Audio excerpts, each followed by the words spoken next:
Selamat datang di media pembelajaran online Part 10 kelas 11. Selamat pagi, nama budaya. Oke, sebelum kita belajar, kita seperti biasa, kita doa pagi ya. Yuk, kita baca Namaskar Gata.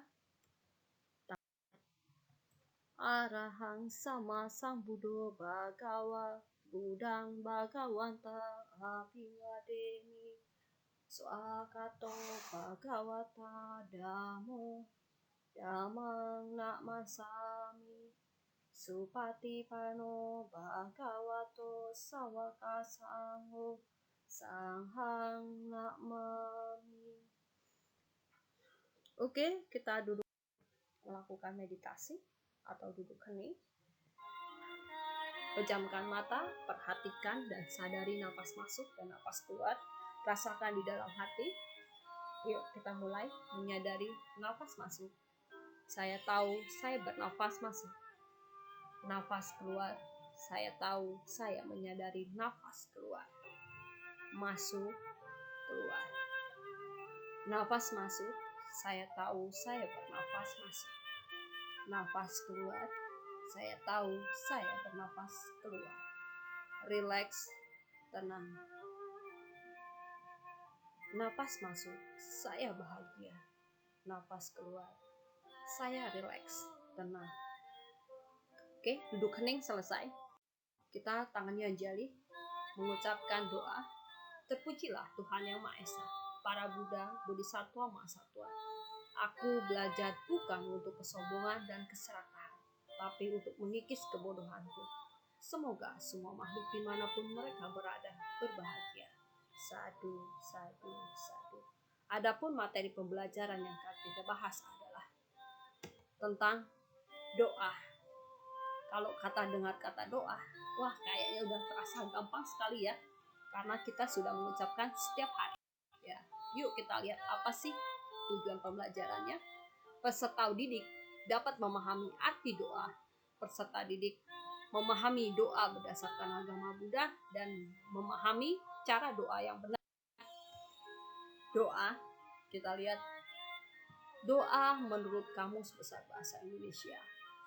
Tapi apa yang kita lakukan ketika kita belum melakukan berdoa? Sebelum kita membahas dari Kamus Besar Bahasa Indonesia, doa selalu bunyinya, ya Tuhan, semoga aku menjadi orang yang baik, semoga umurku panjang, semoga aku dapat jodoh, semoga rezekinya lancar, semoga sukses, dan doa-doa yang mungkin semoga ya, itu adalah kita lihat sama nggak mirip dengan Kamus Besar Bahasa Indonesia.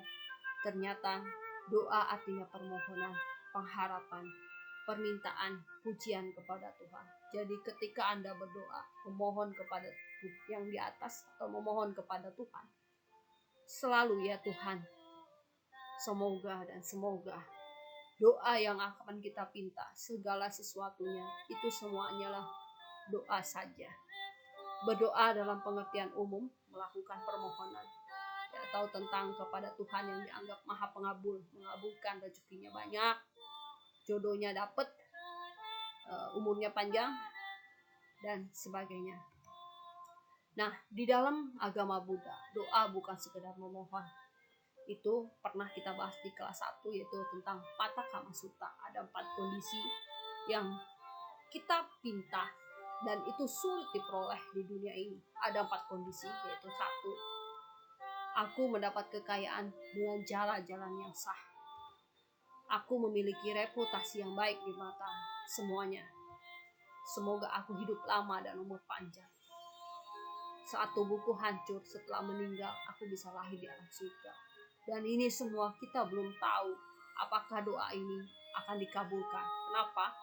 Karena kita masih dalam keadaan hidup. Kita nggak tahu kapan kita mati. Apakah panjang umur atau tidak. Seperti itu. Nah, berumah tangga untuk mencapai 4 kondisi ini, yaitu harus ada, bisa terkabul, yaitu adalah keyakinan, kebajikan, kedermawanan, dan kebijaksanaan.